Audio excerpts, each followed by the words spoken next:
Donald Trump ने 1 जुलाई को पहली बार अपने नए एयरफोर्स वन यानी राष्ट्रपति के आधिकारिक विमान से यात्रा की।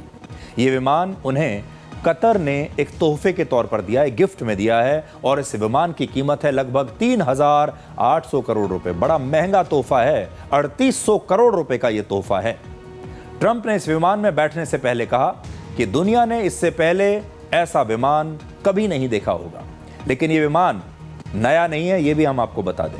यह विमान लगभग 14 वर्ष पुराना है और यह पहले एक लग्जरी विमान हुआ करता था जिसे कतर का शाही परिवार इस्तेमाल करता था। यह कतर के शाही परिवार का विमान था।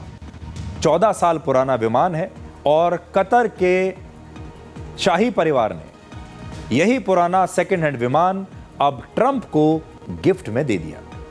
एयरफोर्स वन में शामिल करने से पहले इस विमान को दोबारा से पेंट किया गया।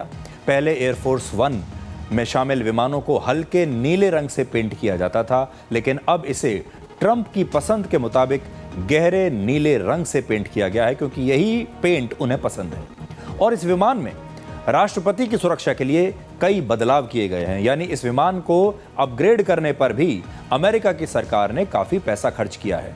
यह दुनिया के सबसे एडवांस्ड विमानों में से एक है और अगर इस विमान पर किसी मिसाइल से हमला हो तो यह उस हमले को भी नाकाम कर सकता है। इस विमान में हवा में ही ईंधन भरा जा सकता है और इस विमान से राष्ट्रपति दुनिया के किसी भी कोने से अपनी सेना, व्हाइट हाउस और अपने अधिकारियों से सीधे बातचीत कर सकते हैं। यानी ये सिर्फ एक विमान नहीं है, बल्कि आसमान में उड़ता हुआ एक कमांड सेंटर है। हालांकि ट्रंप के मुताबिक इस विमान को इस्तेमाल करने के लायक बनाने में किसी नए विमान को खरीदने के मुकाबले बहुत कम खर्चा हुआ है। इस समय एयरफोर्स वन के एक नए विमान का खर्च लगभग 18,500 करोड़ रुपए है।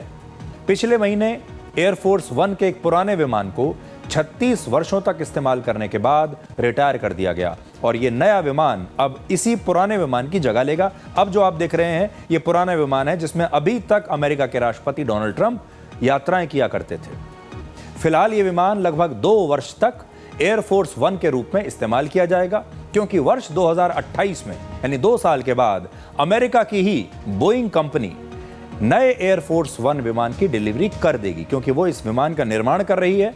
2 साल के बाद इसकी डिलीवरी हो जाएगी और जैसे ही बोइंग का ये नया विमान आएगा, इसके बाद कतर से मिलने वाले इस विमान को अमेरिका की प्रेसिडेंशियल लाइब्रेरी को सौंप दिया जाएगा, यानी इसे भी रिटायर कर दिया जाएगा और ये अमेरिका के राष्ट्रपतियों से जुड़ी ऐतिहासिक वस्तुओं, दस्तावेजों और विमानों का एक म्यूजियम है जिसमें इसे भी रख दिया जाएगा।